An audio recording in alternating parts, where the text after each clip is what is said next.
네, 이 종목 살까 말까 시간입니다. 자, 오늘장 특징주들을 정리하고 앞으로 더 갈지, 오늘이 고점일지 판단하는 시간인데요. 자, 오늘의 시간은 지니인베스트먼트 강태공 전문가 함께합니다. 안녕하세요. 네, 안녕하세요. 네, 반갑습니다. 자, 오늘 세 가지 종목에 대한 체크 해볼 텐데요. 자, 먼저 첫 번째 종목부터 확인해 보시죠. 네, 오늘의 첫 번째 종목 함께 확인해 보도록 하겠습니다. 오늘의 첫 종목으로는 SK하이닉스 보도록 할 텐데요. 이번에도 다시 한번 외치게 되는 것 같습니다. 땡큐 엔비디아. 이 엔비디아가 2분기 실적을 발표하면서 오늘 관련주들 우리 증시에서도 흐름이 나쁘지 않습니다. 엔비디아 2분기 어닝 서프라이즈를 보여주면서 전분기 대비는 100%가 넘는 상승분을 보여줬는데요. 2분기에 이미 어닝 서프라이즈를 보여줬지만 3분기에 대한 실적 또한 긍정적인 전망이 나오면서 추가적으로 수의 기대감은 높아지고 있는 상황인 것 같습니다. 이에 오랫동안 11만 닉스에 갇혀있던 SK하이닉스, 오늘은 드디어 12만 닉스까지 올라서는 모습을 보여줬죠.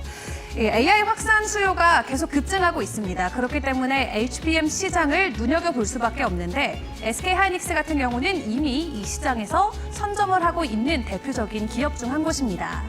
이 HBM 4세대 제품을 이미 양산한 것은 SK하이닉스가 유일하고요. 또 지난 21일에는 HBM 5세대로 불리는 HBM3E까지 개발을 했고 이미 여러 가지 고객사에게 샘플을 공급하기 시작했다라는 소식도 전해져 왔습니다. 최근 주가적인 흐름을 놓고 봤을 때 삼성전자보다도 SK하이닉스가 훨씬 더 유동적으로 움직이는 모습도 보여주고 있는데요. 이 HBM 시장은 2025년까지 연평균 20% 넘게 오를 것이다라는 성장 전망치도 나오고 있습니다. 이 HBM 시장을 사실상 양분하고 있는 SK하이닉스이기 때문에 하반기로 갈수록 실적 개선과 관련된 기대감도 높아지고 있는데요. 그렇다면 현재 구간에서의 매수 포인트는 어떠할지 전문가님과 함께 확인해 보시죠. 네, 첫 번째 종목은 반도체 대장주 SK하이닉스였습니다. 자, 이 종목에 대해서 어떤 의견 가지고 계실지 전문가님, 고입니까? 스탑입니까? 고라고 좀 말씀을 드리겠습니다. 일단은 SK 하이닉스 자체의 성장성이라든지 전망성만 봤을 때는 더 갈 수 있다. 고라고 좀 말씀드리겠지만 그렇다고 신규 분들에게 이제 매수자의 영역이다 좀 말씀드리고 싶은 거고 신규 분들에게는 매수 추천해드리고 싶지는 않아요. 그 이유에 대해서 좀 설명을 드리도록 할 건데 자, 일단 첫 번째로 SK 하이닉스라는 종목이 우리가 조금 더 갈 수 있다라고 볼 수 있는 이유가 뭐냐고 하면은 이런 것이 월봉상 보통 이제 신고가 패턴이라 표현할 수 있어요. 과거의 고점대를 강력하게 뭐 했습니까? 이제 고점에서부터 지속적인 강한 하방이 나왔다가 최근에 하방 추세를 돌파하면 상방이 나와주기 시작해요. 근데 이런 상방이 지금 나와주는 자리를 본다라고 하면은 자, 우리가 이런 지지 자리를 이제 각 저항이라고 표현을 하죠. 그러니까 과거에 이제 지켜줘야 될 자리, 저항과 지지였던 자리를 돌파하면서 하방 추세 돌파했습니다.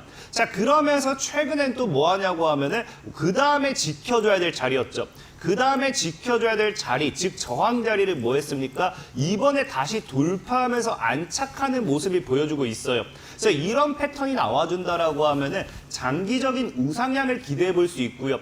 우상향과 함께 또 무엇을 기대해 볼 수 있다? 우리가 이제 쌍봉 패턴이라든지 신고가 패턴이라든지 일단 차트적으로 봤을 때는 우리가 이게 신고가가 될지 쌍봉이 될지는 우리가 장담은 못해요. 하지만 적어도 과거의 고점이었던 15만 원까지는 일단 올라가는 데 있어서 문제가 되지 않을 거다 좀 말씀드리고 싶고요. 특히나 이제 아까 이제 앵커님께서 말씀해 주셨지만 이 SK 하이닉스라는 종목이 올라가는 이유가 엔비디아의 실적 발표 때문입니다. 사실상 이 엔비디아가 이제 챗 GPT 이후에 AI 반도체 이런 것들을 굉장하게 시장에서 급성장시키고 있는 추세인데요. 중요한 거는 여러분들도 알다시피 삼성이라든지 SK 하이닉스 이 두 기업이 여기서 최대 실적, 이제 이윤을 남기기 위한 경쟁을 지속적으로 하고 있는 상황이죠. 그러한 과정에서 이제 SK 하이닉스 같은 경우는 뭐합니까? 삼성을 제치고 5세대에 대해서는 세계 최초의 타이틀을 차지한 만큼 사실상의 지금 흐름을 본다라고 하면은 SK 하이닉스의 상승폭보다, 삼성전자의 상승폭보다 SK 하이닉스의 상승폭이 더 커요. 그러다 보니까 사실 이제 엔비디아에 대한 반사이익은 삼성보다는 SK이지 않을까 이런 관점에서 봤을 때는 추가적인 상승 모멘텀은 분명히 있다라는 겁니다. 특히나 이제 월가에서 이제 예상하는 건 뭐라고 예상하느냐? 엔비디아의 지금 깜짝 실적 때문에 증시가 급등하기도 했고요. 엔비디아의 주가가 급등하기도 했고 반도체 역시도 급등하기도 했지만 사실상 월가에서 봤을 때는 지금보다도 엔비디아는 뭐한다? 2배는 더 상승한다라고 밝히는 만큼 거기에 관련되어 있는 모멘텀으로서 SK 하이닉스도 함께 상승하기에는 충분하다라는 겁니다. 다만 문제는 뭐냐? 이 SK 하이닉스를 아까 얘기했다시피 매수 추천해 드리지 않는다라는 거는 우리는 지금 이제 다 압니다. 삼성전자라든지 SK 하이닉스라든지 반도체 관련되어 있는 업종들이 앞으로 이제 더 크게 상승할 것이고 꾸준하게 갈 거라는 건 알아요. 근데 문제는 삼성이라든지 SK 하이닉스 이런 이 대기업 이런 우량주가 10% 30% 오를 때는요. 이제 여기에서 반사익을 갖고 가는 저가형 스몰캡 종목들이 몇 배가 오르느냐? 10% 30%가 아니라 100% 300%도 오른다라는 거예요. 그러다 보니까 우리는 뭐다? 이 SK 하이닉스가 차트적으로 봤을 때 쌍봉을 맞고 죽을지 신고가 패턴을 만들지 확답을 지을 수 없는 상황에서 오히려 올라가지 못한 반도체 관련되어 있는 반사이익으로서 SK 하이닉스가 올라갈 때 두세 배는 더 크게 갈 수 있는 저가형 스몰캡 종목, 오르지 않은 종목에 좀 매수 포인트를 잡아보시라 말씀을 드리겠습니다. 네, SK하이닉스 현재 뭐 차트상으로도 좋고 또 이 엔비디아 효과로 이 삼성전자보다 더 강한 탄력 받을 것이다라고 말씀을 해주셨습니다. 자, 그렇다면 이어서 두 번째 종목도 확인해 보도록 하겠습니다. 네, 이어서 오늘의 두 번째 종목입니다. 두 번째로는 두산 함께 보도록 할 텐데요. 두산 로보틱스와 관련해서의 기대감, 두산 먼저 확인해 봐야겠습니다. 일단 이르면 올해 10월에 코스피 시장에 입성할 수 있을 것으로 기대감이 나오고 있는 상황이죠. 현재 몸값만 하더라도 1.7조 원이 훌쩍 넘어설 것이다 라는 기대감이 나오고 있습니다. 말 그대로 하반기 IPO 대어라고 불리는 두산 로보틱스 같은 경우 두산이 90%의 지분율을 가지고 있기 때문에 현재 시점에서는 많은 분들이 두산을 주목하고 있는데요. 일단 두산 로보틱스는 2015년에 처음 출범을 했습니다. 이 협동 로봇 양산을 시작하고 2018년 이후로는 국내에서 줄곧 1위 자리를 지켜왔고요. 21년부터는 세계 시장에서 4위의 이름을 올리고 있습니다. 2021년부터 2년 연속 연간 협동 로봇 누적 판매량이 1000대를 넘어섰다라고 하고요. 업계에서도 가장 많은 라인업을 가지고 있는 대표적인 업종이라고 생각해 보시면 될 것 같습니다. 또 최근에는 해외 채널 확대를 적극적으로 추진하고 있고 또 장기적으로는 B2C까지도 로봇 시장을 확대할 것이다라는 기대감이 나오고 있죠. 또 GPT 기반에서 협동 로봇 솔루션을 개발한다라는 소식도 전해진 상황인데요. 더 이상 기대감에 움직이는 로봇주가 아니라 실적으로 움직이는 로봇주, 바로 두산 로보틱스가 될 거라는 기대감에 많은 분들께서는 두산에 먼저 이 눈을 들이고 계신 것 같습니다. 그렇다면 두산만 놓고 봤을 때는 매수 타점이 유효할지 전문가님과 자세한 이야기 확인해 보시죠. 네, 두 번째 종목은 두산이었습니다. 자, 이 종목 역시 전문가님께 여쭤보도록 하겠습니다. 자, 이 종목 고일까요? 스탑일까요? 두산 역시도 일단 고라고 좀 말씀을 드리겠습니다. 일단 고라고 말씀을 드릴 수 있는 이유가 뭐냐고 하면은 일단 두산 역시도 엔비디아, 제가 앞에 이제 SK 하이닉스 이야기를 많이 했죠. 사실 엔비디아가 내년까지 간다라고 하면은 여기에 대한 반사이익, 우리가 테슬라가 지속적으로 성장하면서 2차 전지주들의 랠리가 왔던 것처럼 엔비디아가 지속적으로 성장하고 상승할수록 여기에 관련되어 있는 반사이익 종목을 무시할 수는 없어요. 근데 두산 같은 경우는 기본적으로 뭐 이제 HBM 뭐 이런 쪽으로 좀 다르긴 하지만 AI 반도체 GPU 쪽으로 해가지고 뭐 하고 있습니까? 이 엔비디아 쪽에 AI 핵심 부품인 이제 하이엔드 동박 적축망을 공급을 하고 있습니다. 그러면서 거기에 따른 실적이 나와주다 보니까 최근에도 여러분들이 보시면 아시겠지만 최대 실적을 기록하는 그런 모습이 나와주고 있죠. 하지만 이제 이것이 실적이 끝난다라고 하면은 이거는 사면 안 된다라고 얘기하겠지만 이제 앞서 얘기했다시피 엔비디아의 매출이라든지 실적, 주가가 2배가 더 예상되는 만큼 엔비디아의 실적이 증가할수록 여기에 부품을 공급하는 두산 역시도 실적 모멘텀이 더 따라와 줄 수밖에 없고요. 실적에 대한 우상향을 우리가 조금씩 기대해 보기에는 충분하지 않을까 좀 말씀을 드리고 싶습니다. 자, 그리고 제일 중요한 거는 앞서 두산 로보틱스에 대한 상장을 얘기했었는데요. 제가 예전에도 계속해서 얘기했습니다. 에코프로가 황제주에서 끝날 수가 없는 이유, 더 가야 되는 이유가 뭐라고 했습니까? MSCI 지수 편입 이슈도 있지만 에코프로 머티리얼즈라는 이 기업이 상장하기 전에 에코프로를 죽일 수 없다라고 분명히 말씀을 드렸어요.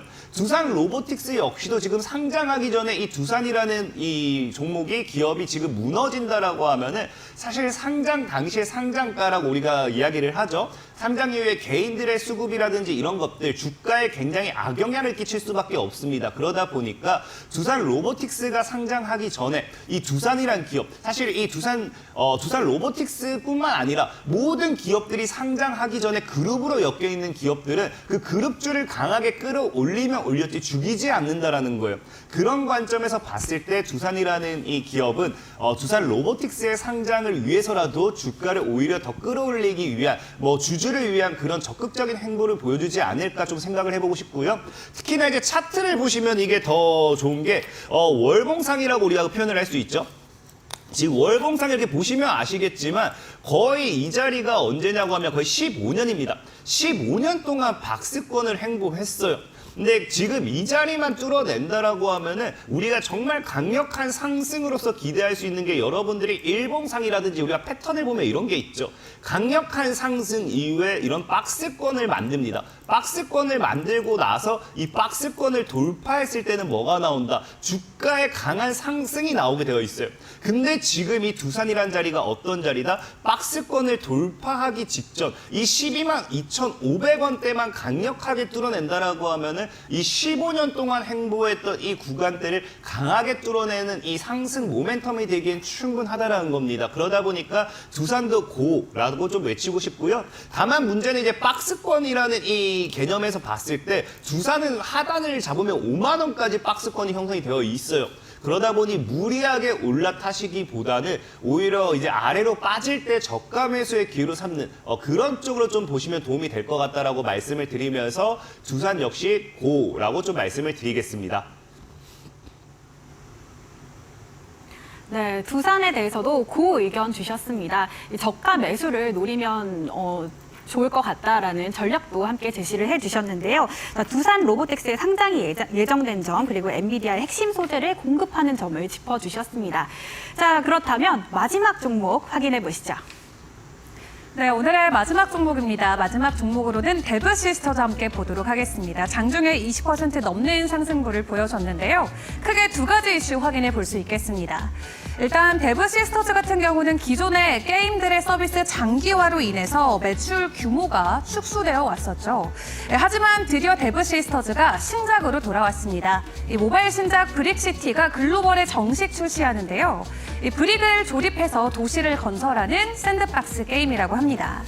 이 브릭시티는 앞으로도 글로벌적으로 큰 인기를 끌지 않을까 하는 업계의 기대감이 동시에 나오고 있는데 기존의 대표작이었던 쿠키런 같은 경우도 현재 중국에서 예약 1위에 오르면서 중국 안에서의 흥행 기대감까지 동시에 불고 있습니다.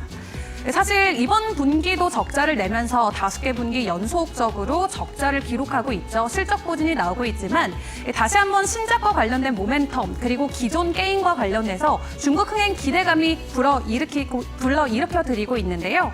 그렇다면 올 하반기에 데브시스터즈는 실적 반등을 노려볼 수 있을지 전문가님의 의견도 함께 확인해 보도록 하겠습니다. 네, 마지막 종목 데브시스터즈였습니다. 자, 전문가님, 이 종목도 또 고일까요? 네, 데브시스터즈는 스탑이라고 좀 말씀을 드리고 싶습니다. 일단 스탑이라고 좀 말씀드리고 싶은 이유는 데브시스터즈는 차트를 좀 먼저 보고 우리가 이야기를 해야 돼요. 데브시스터즈 같은 경우 사실 오늘장에서 오늘이라고 우리가 확답은 지을 수 없었지만 조만간 반등이 나올 거다라고 생각할 수 있는 구간이 뭐냐고 하면은 지금 일단은 기술적인 반등이 나와줘야 되는 자리죠. 기술적인 반등이 나와줘야 되는 자리인데 이 차트의 흐름을 본다라고 하면은 자 지금 일단 기술적인 반등의 자리에서 이제 삼각 수렴대입니다. 완전히 저항을 맞는 자리죠. 그러니까 삼각 수렴대에서 보통 제가 이야기했던 게 변곡점이라고 해가지고 돌파 이후에 강한 상승이던가 여기서 저항을 맞고 강하게 무너지던가 뭐 이런 표현을 많이 했었어요. 근데 데브 시스터즈 같은 경우는 지금 보시면 일단 우리가 일봉상 보시면 아시겠지만 지금 누가 봐도 3,000원짜리를 이제 19만 9천 약 20만 원까지 이렇게 끌어올렸다라는 거는 우리가 특정 주체가 주가를 가지고 놀았다라고 좀 생각을 할 수 있어요. 그러다 보니까 보통 이런 자리에서는 우리가 무엇을 생각해야 되느냐?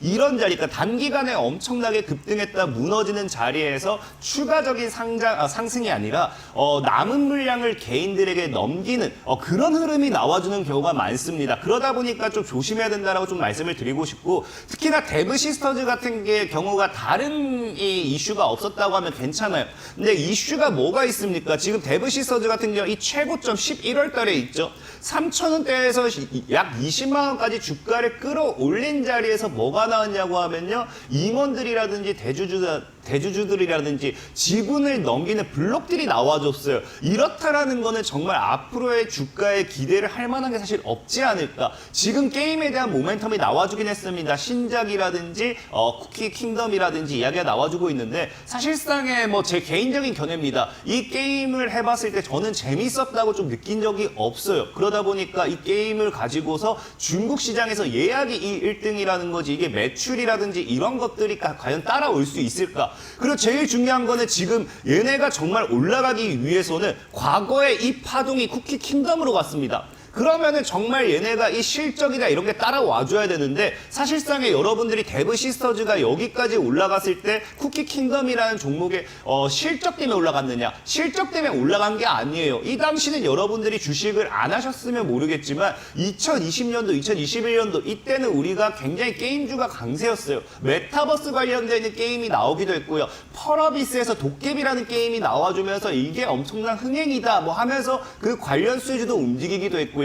NC소프트라든지 넷마블이라든지 그냥 게임이랑 엮이는 종목들이 뭐다? 다 올라가는 그런 시장이었습니다. 그런 시장 속에서 뭐였다? 게임주들의 쿠키 킹덤이라는 모멘텀을 가지고 올라갈 수 있었던 거지 사실 지금 자리에서는 실적이 따라올지도 모르는 거고요. 그 다음에 이제 게임주들 지금 굉장히 약세입니다. 게임주들 거의 다 바닥에 있어요. 그러니까 게임주들이 다시 한번 시장을 받쳐주는 그런 분위기도 아니기 때문에 괜히 잘못 물렸다가는 물량을 넘기는 파동에서 내가 매수를 하게 됐다. 3,000원에서 20만 원까지 올라갔죠. 지금 자리에서 다시 3,000원까지 갈 수도 있기 때문에 과급적이면 매수는 추천드리지 않는다라고 좀 말씀을 드리겠습니다.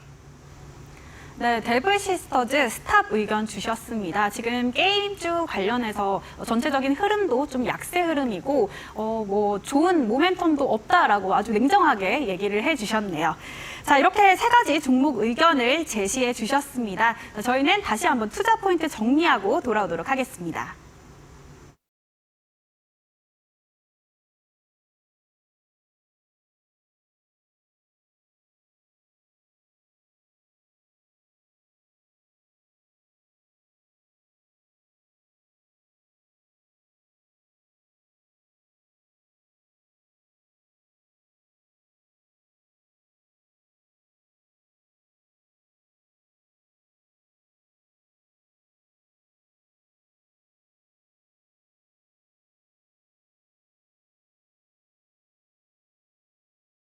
순서 리그 레벨업 시간입니다. 여러분들의 계좌를 레벨업 시킬 수 있는 진정한 고수 전문가는 누구일까요? 자, 수익률에 따라서 하수부터 신까지 전문가의 등급이 나눠지게 되는데요. 자, 오늘 이 시간은 중수입니다. 현재 강태공 전문가와 함께합니다.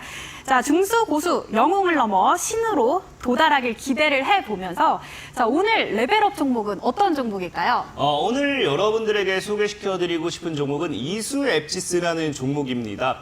자, 일단 이수 앱지스라는 종목이고요. 일단은 뭐 최근에도 지속 몇 번 얘기했던 것 같은데 제약바이오 지금 시장이 반도체도 좋고 2차 전지도 좋고 굉장히 이슈가 많이 나와 있어요. 하지만 제약바이오도 분명히 테마성 장세에 있어서 다시 돌아올 때가 됐다라고 여러분들에게 말씀을 드리고 싶고요. 특히나 이수 앱지스 같은 경우는 최근에 이제 뭡니까? 알츠하이머 관련되어 있는 모멘텀이 있죠. FDA 관련되어 있는 신약에서 알츠하이머가 이제 채택이 되면서 승인이 되면서 알츠하이머 시장에 대한 기대감이 굉장히 커지고 있습니다. 그래서 치매 치료제 이쪽으로는 우리가 한번 눈여겨봐야 된다라고 좀 말씀을 드리고 싶은데 거기에서 이제 우리가 모멘텀 받을 수 있는 게 일단 첫 번째로 이수 앱지스다. 당연하게 이제 우리가 뭐 항암 뭐 이런 것들 항암 줄기세포 뭐 이런 것도 있지만 치매 치료제 역시도 우리가 무시할 수 없는 그런 시장 규모를 가지고 있고요. 자, 두 번째로 일단 또 이제 이수 앱지스 같은 경우는 이제 파바갈이라고 이제 여러분들 아실 겁니다. 이제 파바갈이라고 해서 희귀질환 파브리병 치료제로서 최근에 이제 러시아 쪽으로서 기술 이전 수출 계약을 이제 하게 되죠. 자, 그러면서 이제 이 판매 허가를 획득하게 되면서 초도에 얼마나 물량을 공급할 것인가, 이 초도 물량 공급과 함께 이 앞으로 이 이수앱지스의 실적에 대한 모멘텀이 굉장히 기대가 되는 상황이에요. 그래서 제약주 같은 경우는 실적 모멘텀이 따라오지 못한다라고 하면 굉장히 많은 분들이 리스크를 가지고 가는데 이 이수앱지스 같은 경우는 지금 이제 알츠하이머라든지 이제 파바갈 관련해가지고 실적 모멘텀도 앞으로 눈여겨봤을 때는 충분히 꾸준한 우상향을 가지고 가기에는 충분하다라고 좀 말씀을 드리고 싶고, 사실상의 이수앱지스를 소개시켜드리는 가장 중요한 이유는 저는 차트입니다. 늘 말하지만 제가 신이 되지 못해도 언젠가 여러분들이 이 종목을 가지고서 신이 된다라고 하면 그것만큼으로도 충분하다 말씀드렸죠. 사실 이수앱지스의 차트를 같이 보고 가도록 할게요. 이게 당장 내일 갈 거다 다음 주에 갈 거다라고 말은 못하지만 그럼에도 이 종목이 앞으로 장기적으로 충분하다라고 말씀드릴 수 있는 거는 일단은 하방 추세 돌파가 나왔어요. 아까도 얘기했다시피 상승 이후에 이렇게 일단 무너졌다가 뭐를 해준다 했습니까? 상승 이후에 하방 추세 돌파와 함께 박스권이라고 했죠. 그래서 월봉이라든지 주봉으로 좀 보면 더 쉽겠지만 이렇게 하방 추세대를 무너뜨리면서 지금 뭐 한다? 바닥을 잡는다라는 거죠. 바닥을 잡으면서 이런 박스권을 이렇게 그려나가는 모습이 나와주고 있습니다. 자, 그러면서 지금 월봉의 차트를 본다 하더라도 기간보다는 뭡니까? 지금 차트를 지금 딱 때려봤을 때 대략적으로 5,000원이죠. 늘 이수앱지스는 그랬어요. 전교 1등 하던 애들이 늘 1등 하는 것처럼 이수앱지스 늘 5,000원에 왔던 애가 꼭 얼마까지 간다? 16,000원 정도까지는 꼭 간다라는 거예요. 5,000원에 오면은 다시 16,000원대 오면은 5,000원. 5,000원대 오면 다시 16,000원, 18,000원까지 가면서 최근에는 뭐 했습니까? 거래량을 엄청나게 터뜨렸죠. 거래량을 엄청나게 터뜨리면서 주가의 강한 시세로 25,000원까지 갔다가 이 하방 추세대를 깹니다. 하방 추세대를 깨고 지금 바닥을 다지고 박스권을 행보를 하고 있는데 지금 이수앱지스가 어때요? 이 박스권을 사실 돌파했어요. 기존의 박스라고 하면은 늘 윗꼬리가 달아가지고 한 7,500원 정도죠. 그래서 보면 아시겠지만 7,500원 정도의 늘 윗꼬리를 달면서 이제 저항을 맞았지만 이번에는 뭐한다? 7,500원을 돌파하고 안착하는 시세가 나왔기 때문에 정말 이번에는 우상향하는 타점이지 않을까. 그럼 이런 관점에서 봤을 때는 저가 매수의 기회의 자리로 좀 볼 수 있겠다라고 좀 말씀을 드리고 싶어요. 그래서 일단 이수앱지스는 지금 자리에서부터 여러분들이 여유롭게 분할 매수 포지션을 취한다고 하면은 5,000원 정도까지 여유롭게 분할 매수 포지션을 취했으면 좋겠고, 손절 가격 같은 경우는 지금 이제 과거 저점인 최저가 4,950입니다. 이거를 이탈하는 4,900원 정도를 잡는다라고 하면은 충분히 안정적인 매매 가능하고요. 제가 봤을 때 그런 목표가는 박스권의 상단인 얼마 15,000원까지 노려볼 수 있지 않을까 좀 말씀을 드리면서 장기적으로 이수앱지스 잘 눈여겨보시라 말씀을 드리겠습니다. 네, 이수앱지스 지금 바이오주가 돌아오고 이런 내용들도 있지만 그것보다는 지금 차트상으로 봤을 때 굉장히 좋다라고 이야기를 해주셨는데요. 저가 매수의 자리를 노려보면 좋을 것 같다라고 말씀을 해주셨습니다. 자, 목표가는 15,000원, 손절가는 4,900원 제시를 해주셨습니다. 자, 그렇다면 오늘 도움 말씀 주신 강태공 전문가와는 여기서 마무리하도록 하겠습니다. 고맙습니다. 감사합니다.